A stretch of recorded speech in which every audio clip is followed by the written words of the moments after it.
Jaya Jaya Sri Chaitanya Jaya Nityananda. Jaya Jaya Jai Jai Sri Chaitanya Jaya Nityananda. Jaya Dvaita Chandra Jaya Gaura Bhakta Vrinda.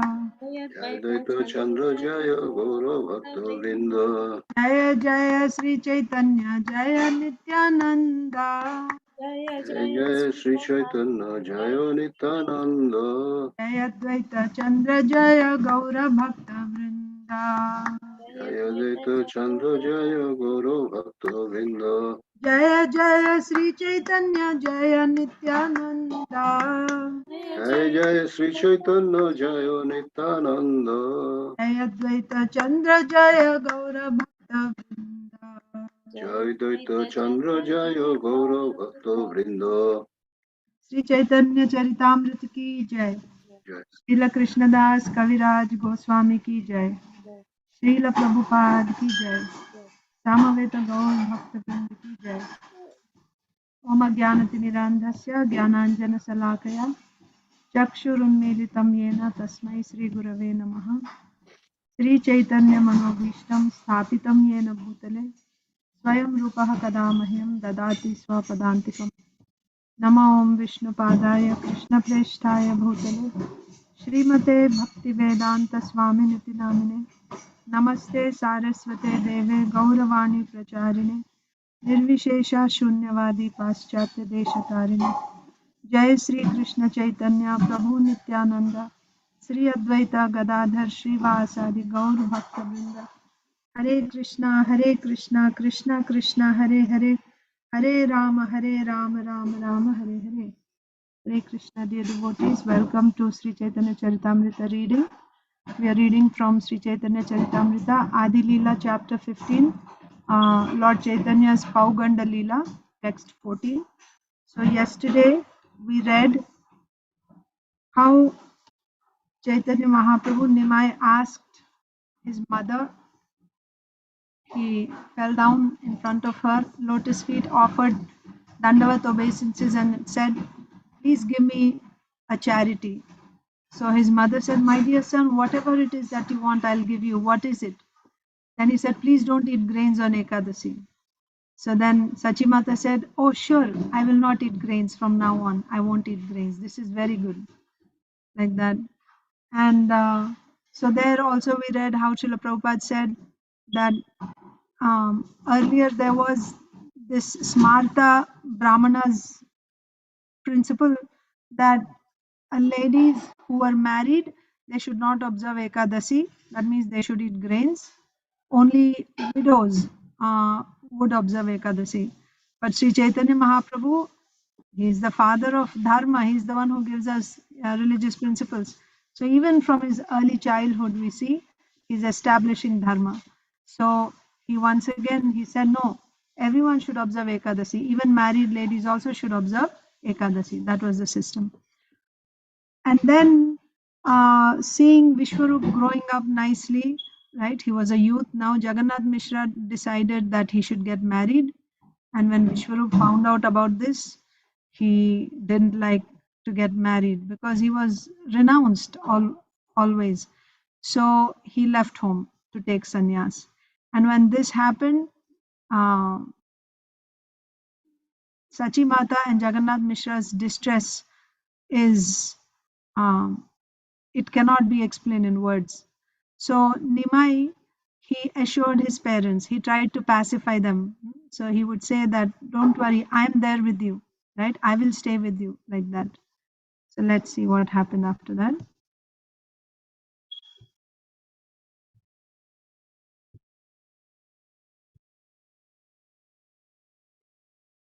So Nimai is saying, so I'll continue reading.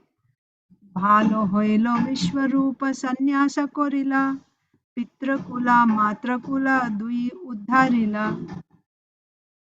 Achitya Prabhu. Hare Krishna Mataji, please accept my humble obeisances. All glories to Srila Prabhupada, all glories to the assembled devotees.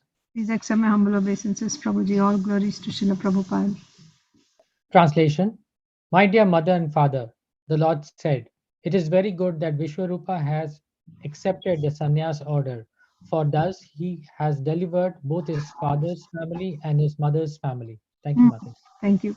So, while pacifying his parents, what did Nimai say? It's very good that my brother has accepted sannyas, because when a son accepts sannyas, his father's, not just his father, but his father's family, the lineage, as well as the mother's family, everyone becomes delivered. Purport. Arunita or Aditi Lata Mataji? Hare Krishna Mataji, please accept my humble obeisances. All glories to Srila Prabhupada. Please accept my humble obeisances, Mataji. Jai Srila Prabhupada. It is sometimes said that Lord Chaitanya Mahaprabhu disapproved of the acceptance of the sannyasa order in this Kali Yuga, because in the Shastra it is said, Ashwam, Ashwamedham Gavalambham Sannyasam Palapaitrikam Devarena Sutotpatim Kalau Pancha Vivarjayet. In this age of Kali, five acts are forbidden: the offering of a horse in sacrifice, the offering of a cow in sacrifice, the acceptance of the order of sannyasa, the offering of oblations of flesh to the forefathers, and a man's begetting children in his brother's wife. Brahma Vaivarta Purana, Krishna Janma Kanda, 185.180. Nevertheless, we see that Sri Chaitanya Mahaprabhu himself accepted sannyasa and approved of the sannyasa of his elder brother Vishwarupa. It is clearly said here, Bhala hoila, Vishwarupa sannyasa karila, Pitrakula Matrakula dui uddharila. Therefore, should it be thought that Sri Chaitanya Mahaprabhu made statements that are contradictory? No, actually, he did not. It is recommended that one accept sannyasa to dedicate his life for the service of the Lord, and everyone must take that kind of sannyasa. For by accepting such sannyasa, one renders the best service to both his paternal and maternal families. But one should not accept the sannyasa order of the Mayavada school, which has practically no meaning. We find many Mayavadi sannyasi simply loitering in the street, thinking themselves Brahman or Narayan and spending all day and night begging so they can fill their hungry bellies. Mayavadi sannyasis have become so degraded that there is a section of them who eat everything, just like hogs and dogs. It is such degraded sannyasa that is prohibited in this age. Actually, Srila Sankaracharya's principle for the acceptance of sannyasa were very strict, but later the so called Mayavadi sannyasis became degraded because of their false philosophy, which propounds that by accepting sannyasa one becomes Narayan. Sri Chaitanya Mahaprabhu rejected that kind of sannyasa, but the acceptance of sannyasa is one of the items of the Varnashram Dharma. How then can it be rejected? Thank you, Very Ma'am. nice, huh? Thank you. So that clarifies, because this verse is certainly there. Ashwamedham Gavalambam Sanyasam Palapaitrikam Devarena Sutotpatim Kalau Pancha Vivarjayet. Five things are forbidden in Kali Yuga. What are the five things that are forbidden? Horse sacrifice, cow sacrifice, accepting sannyas, offering flesh to forefathers, as well as a man's begetting children and his brother's wife. That means if if the husband is dead and if the woman does not have children, then she can beget children from her husband's brother, and the children will still be considered husband's children only. She will still be, the wife of that person, and the children will be considered her husband's children only. But under such circumstances, when the husband is not there, and because women need to be protected, right? So women are protected by her father in a young age, before marriage, and then by her husband after marriage, and in her old age she is protected by her grown up son. What if she didn't have any children? Then who will take her responsibility? So for that, if she's young and for some reason if the husband dies, then it was allowed for her husband's brother to beget children in her. So we see in Mahabharata also, Vyasdev. Vyasdev was the brother of, he was the son of Satyavati before she was married to Shantanu Maharaj. So after she married Shantanu Maharaj, she had Chitrangada and Vichitravirya. So Vichitravirya was married to Ambika and Ambalika. And when Vichitravirya died without any issue, now, first of all, the ladies had no children, that is there, but also the kingdom had no king. Chitrangada was already dead. So then, in that case, the brother of the husband, that means Vichitravirya's brother, who is the brother? The son of Satyavati, Vyasdev, he could actually beget. And the children are still known as what? They are considered to be from the dynasty of Shantanu Maharaj, isn't it? They are considered as the Kurus or Kauravas, right? Kurus means the descending from Kuru. So that was the system. But in Kali Yuga, this is forbidden. This is not acceptable in Kali Yuga. Similarly, sannyas is also not acceptable in Kali Yuga, and the cow sacrifice and the horse sacrifice is not acceptable. Also, offering flesh. But Srila Prabhupada is making a point here. If that is the case, Chaitanya Mahaprabhu himself accepted sannyas. Why he accepted sannyas? You can get a question because he is establishing dharma. This is Kali Yuga. In Kali Yuga, you're not supposed to take sannyas. Why Chaitanya Mahaprabhu accepted sannyas?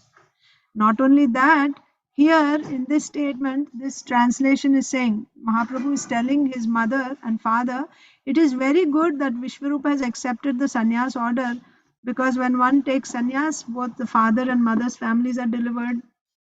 So, Prabhupada is explaining sannyas is not rejected. This is Varnashram Dharma. It's not that sannyas is rejected, but the Mayavadi type of sannyas is rejected. What does sannyas mean? Lord Krishna explains in Bhagavad Gita. Sannyas means actually giving up the attachment to the fruits of one's activities. It's not that you give up activity, but you give up the attachment to the fruits of activity. That is sannyas.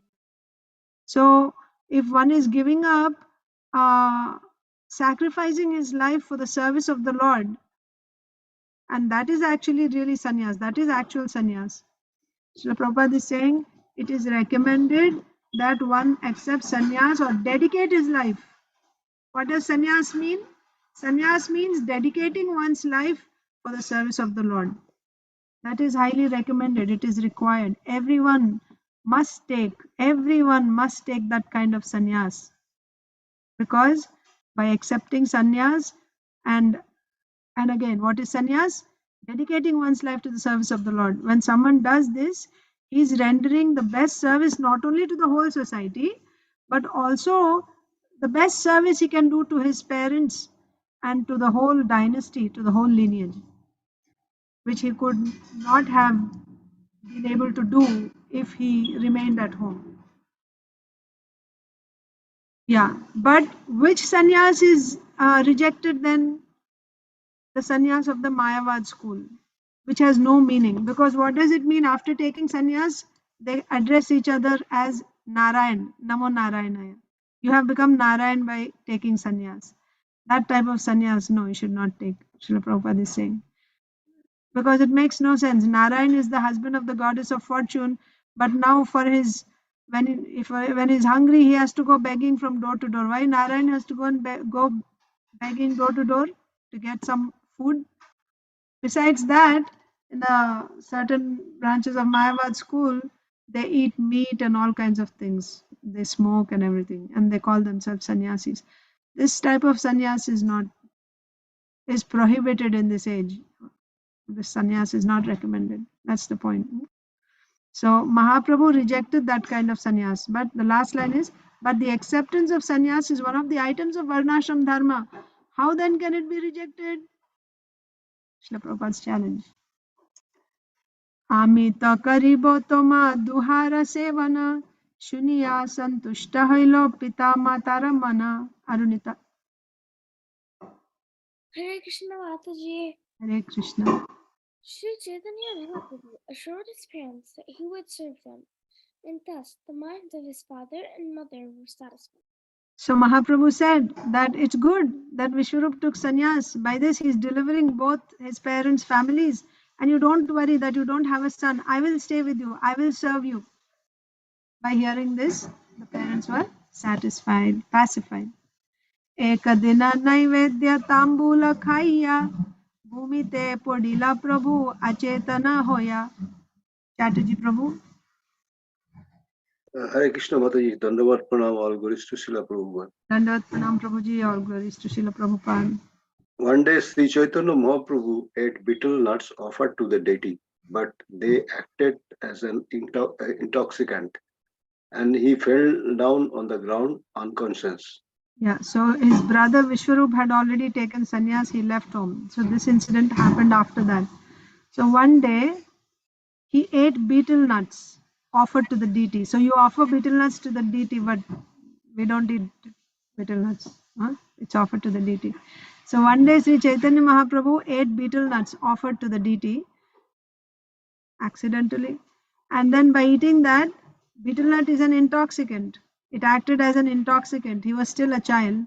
So he fell down unconscious. Next is Isha. You're able to read?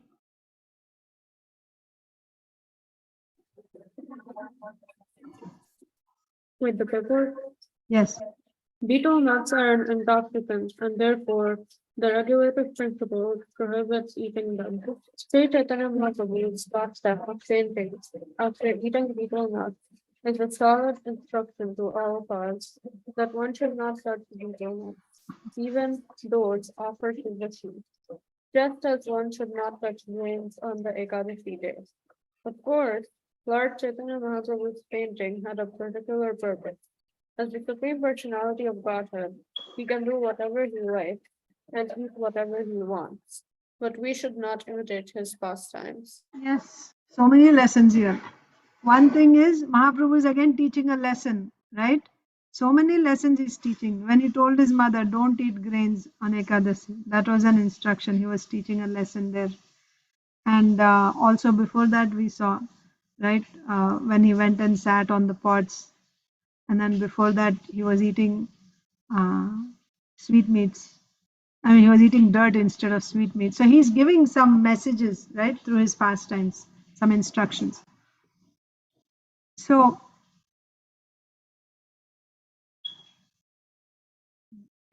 what is the message that Mahaprabhu is giving in this pastime?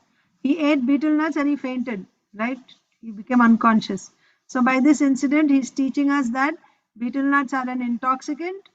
They are against the regulative principles. So we should not eat betel nuts. Even if they are offered to the deity, we should not eat betel nuts. Sometimes unknowingly, I saw devotees give betel nuts as a, like when you go to devotees' homes, then they give some fruit and they put a betel nut packet also in that and they give. We shouldn't do that. Betel nuts are intoxicant. We should not. What is the reference? Chaitanya Charitamrita.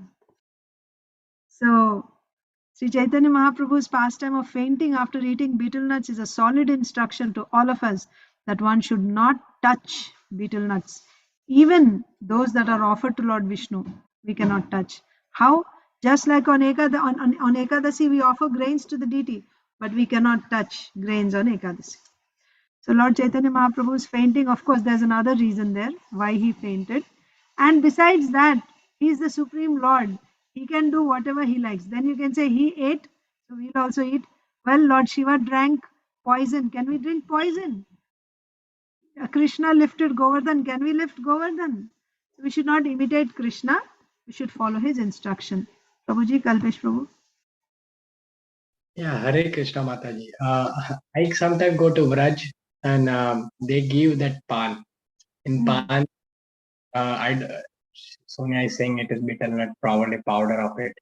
So we cannot really take, right, based on this, because I didn't know, I was eating it.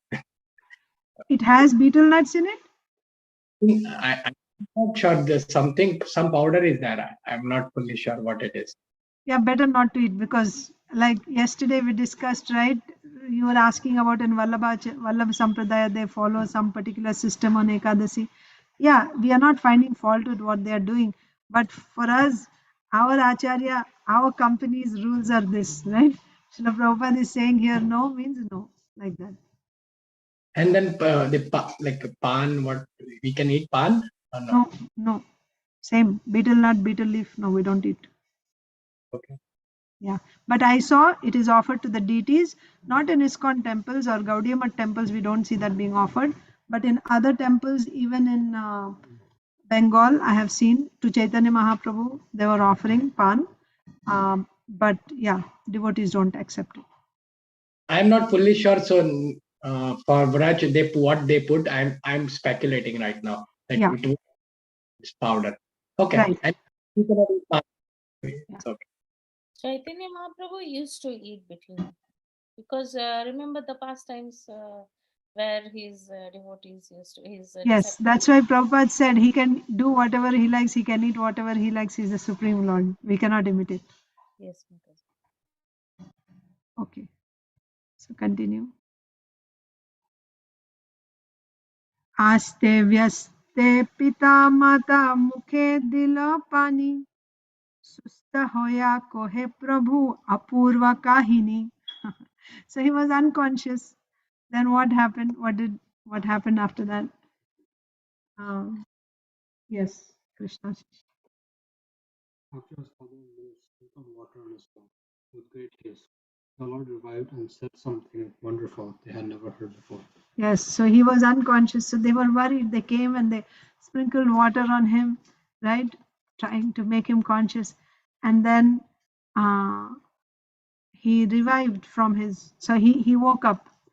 He became conscious again and he said something to them very wonderful, which they never heard before. What was that? एथा होइते विश्वरूप मोरे लोया गेला संन्यास करो हो तुमी आमारे कोहिला.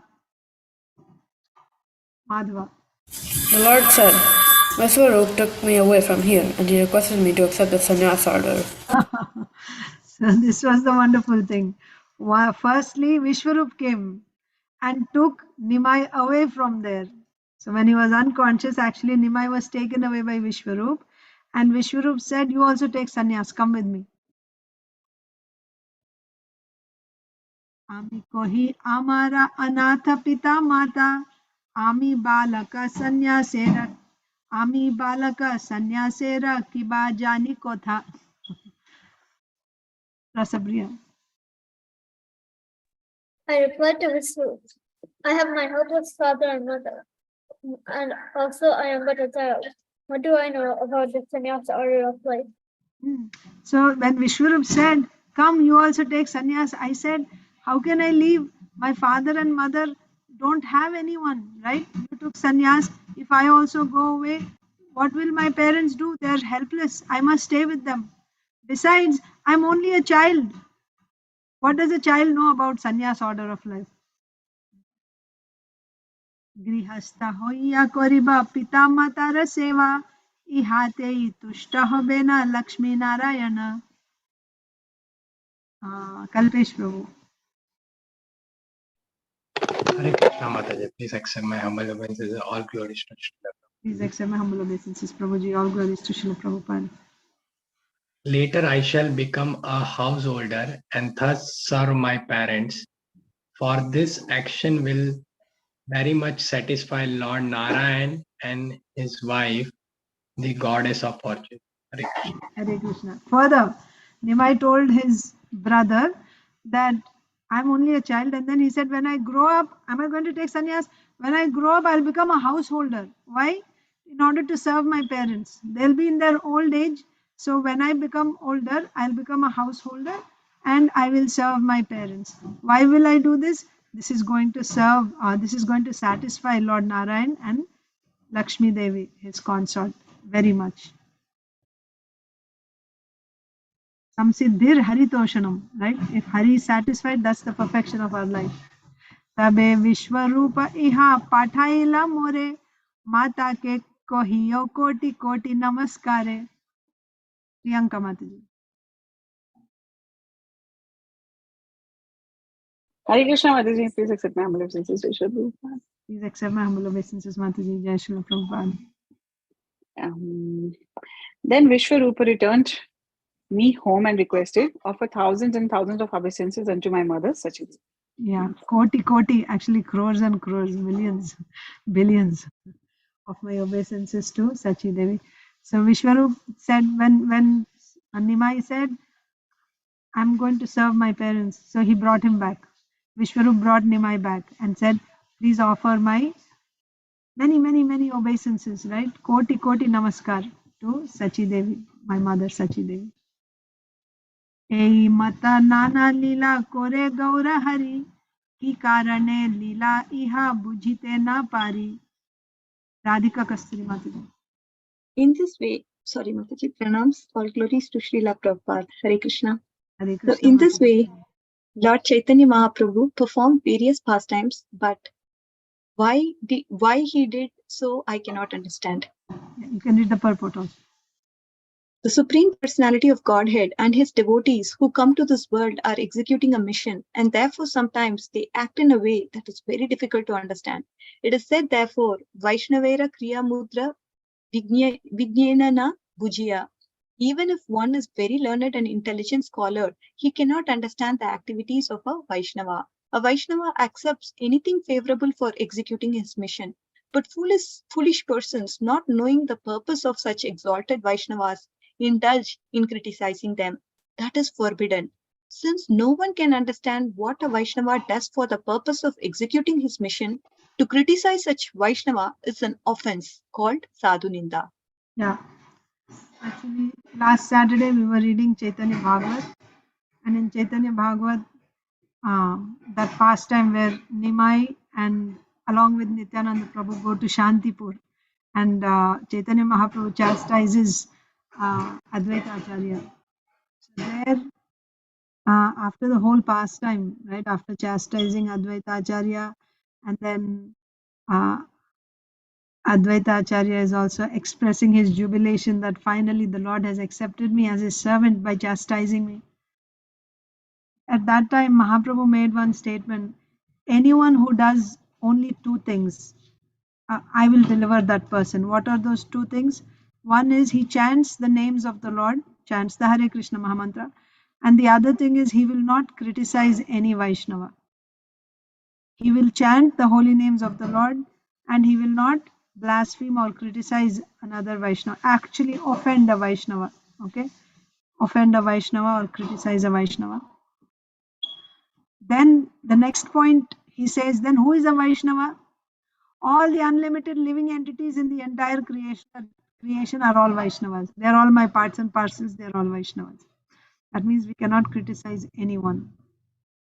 If we simply take this principle, that we will accept this principle, that I will not criticize anyone, and if I chant the holy names of the Lord, Chaitanya Mahaprabhu is assuring us that he will deliver us. So this verse is saying in Chaitanya Charitamrita, Lord Chaitanya Mahaprabhu performed various pastimes. Why he performed these pastimes, I cannot understand. Vrindavan Das Thakur, Krishnadas Kaviraj Goswami is saying. So Srila Prabhupada says, the Supreme Personality of Godhead and his devotees who come to this world are executing a mission. Yes, why does the Lord come? He comes on a mission. And therefore sometimes they act in a way that is very difficult to understand. Right? Ordinarily, it's very difficult to understand. For example, Arjuna becoming bewildered. If we understand Arjuna is an eternal associate of Krishna, how the eternal associate of Krishna is becoming bewildered, and that too right in the presence of Krishna is bewildered. He comes under the influence of shoka and moha, right? Lamentation and illusion. How is this possible? Right? We cannot understand. But there is a purpose behind all that. It was the Lord himself who gave that bewilderment to Arjun. Why? There's a reason. There's a reason. So the reason is very nice reason. I'm just taking the opportunity here to explain that. Srila Vishwanath Chakravarti Thakur says, the Supreme Personality of Godhead is so merciful that he, although it's not required for him to come to this material world, all these conditioned souls in this material world, because of turning away from Krishna, since beginningless, they are suffering in this material world. And the Lord, it's not his job, it is not his duty to come and deliver them. Still, he comes here along with all his associates to this earthly planet. What is the reason? Why is he coming?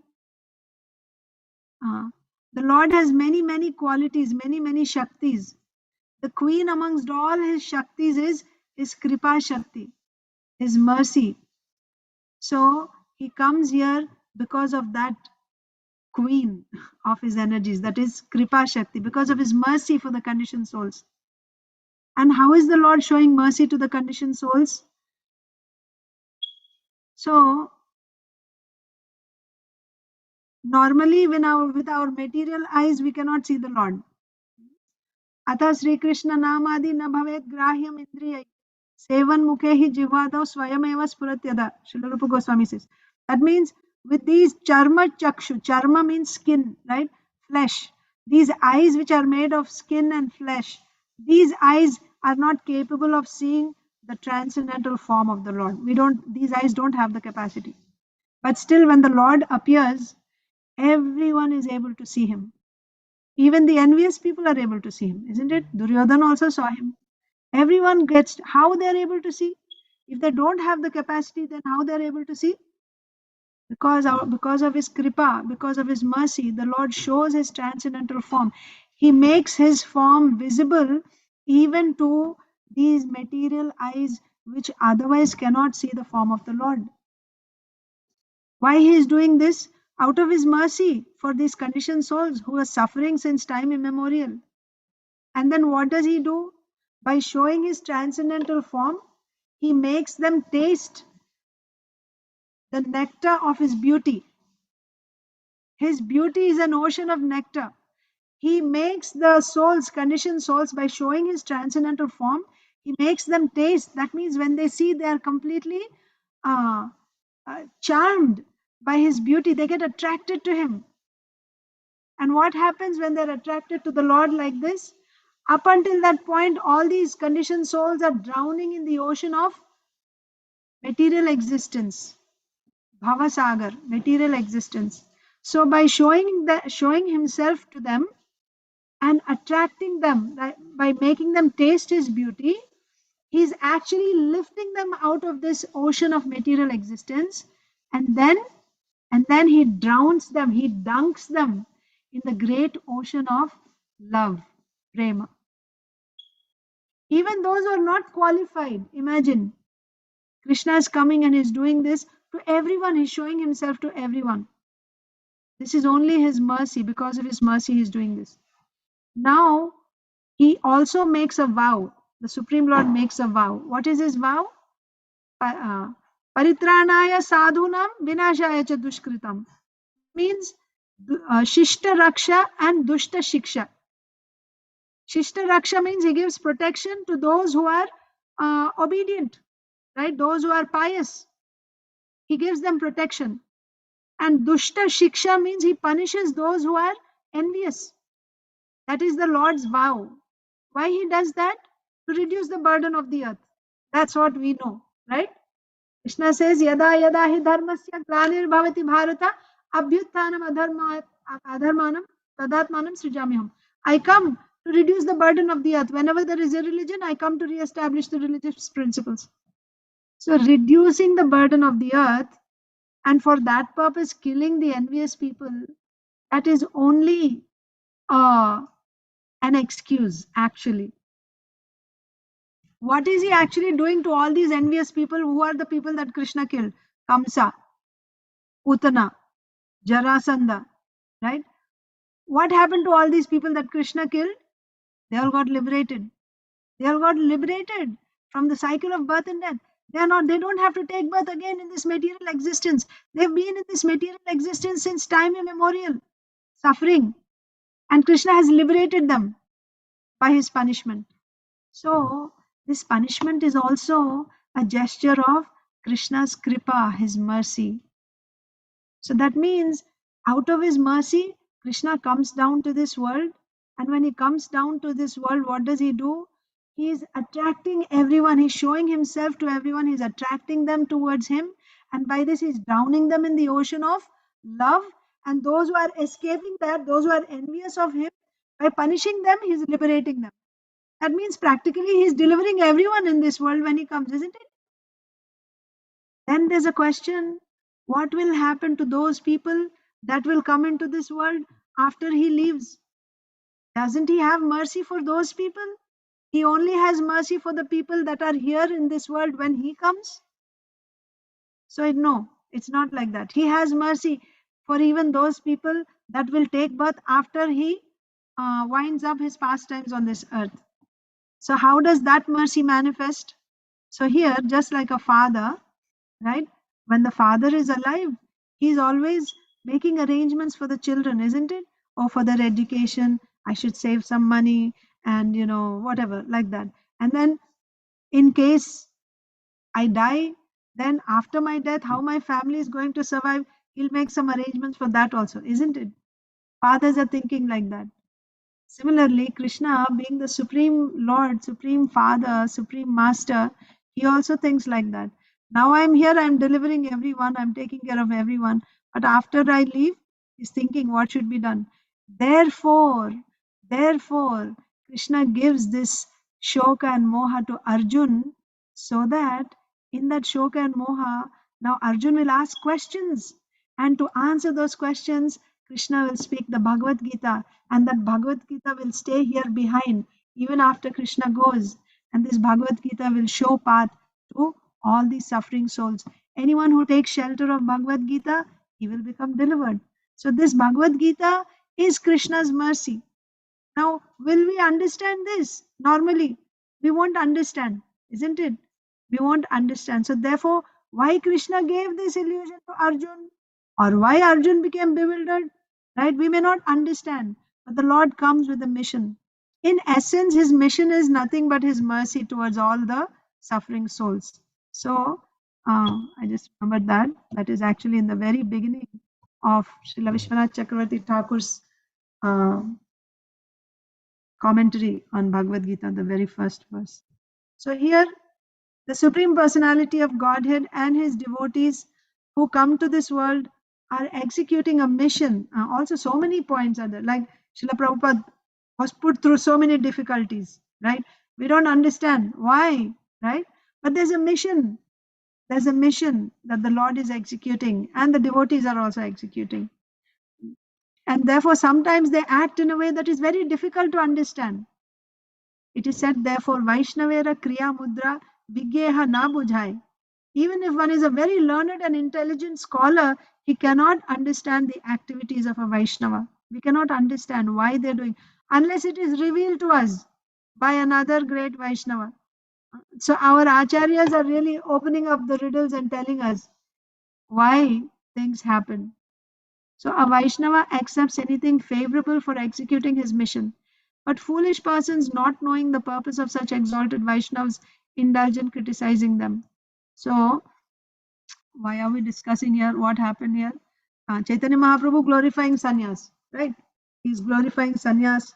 So, and he said, it's good that Vishwarup took sannyas. That's one point. So, somebody may criticize, right? That why in the Shastras it is said that in Kali Yuga I shouldn't take sannyas, and Chaitanya Mahaprabhu is saying no, it is good to take sannyas. So foolish people may criticize. And also then the other thing is when Vishwarup said, come, you also take sannyas, Chaitanya Mahaprabhu said, no, I'm not going to take sannyas. I'm going to become a householder. So what is this? If he's glorifying that Vishwarup should take sannyas, he should also have taken sannyas. Why he didn't take? Why he's saying I'll stay back? So some people may criticize. Why they are criticizing? Because they are foolish. The Lord and his devotees come here to execute a mission. Not understanding their mission, foolish people criticize. Yeah. But that is forbidden. One should not indulge in criticizing. Since no one can understand what a Vaishnava does for the purpose of executing his mission, to criticize such a Vaishnava is an offense called sadhu ninda. So that's the thing. If we can simply chant the names of the Lord and stay away from criticism of Vaishnavas. Many times we don't understand why Vaishnavas act in a certain way. Even if we don't understand, we should not, or because we don't understand, we should not criticize. Things will be revealed in due course of time. So we will stop here. I think everybody got a chance to read. Yes. Thank you all so much. I hope all of you had a successful Pandava Nirjala Ekadasi. And I'll see you tomorrow morning. Hare Krishna. Thank you. Thank you, Mataji. Thank you, Hare Mataji. Krishna, Mataji. Hare Hare Krishna. Krishna. Thank you.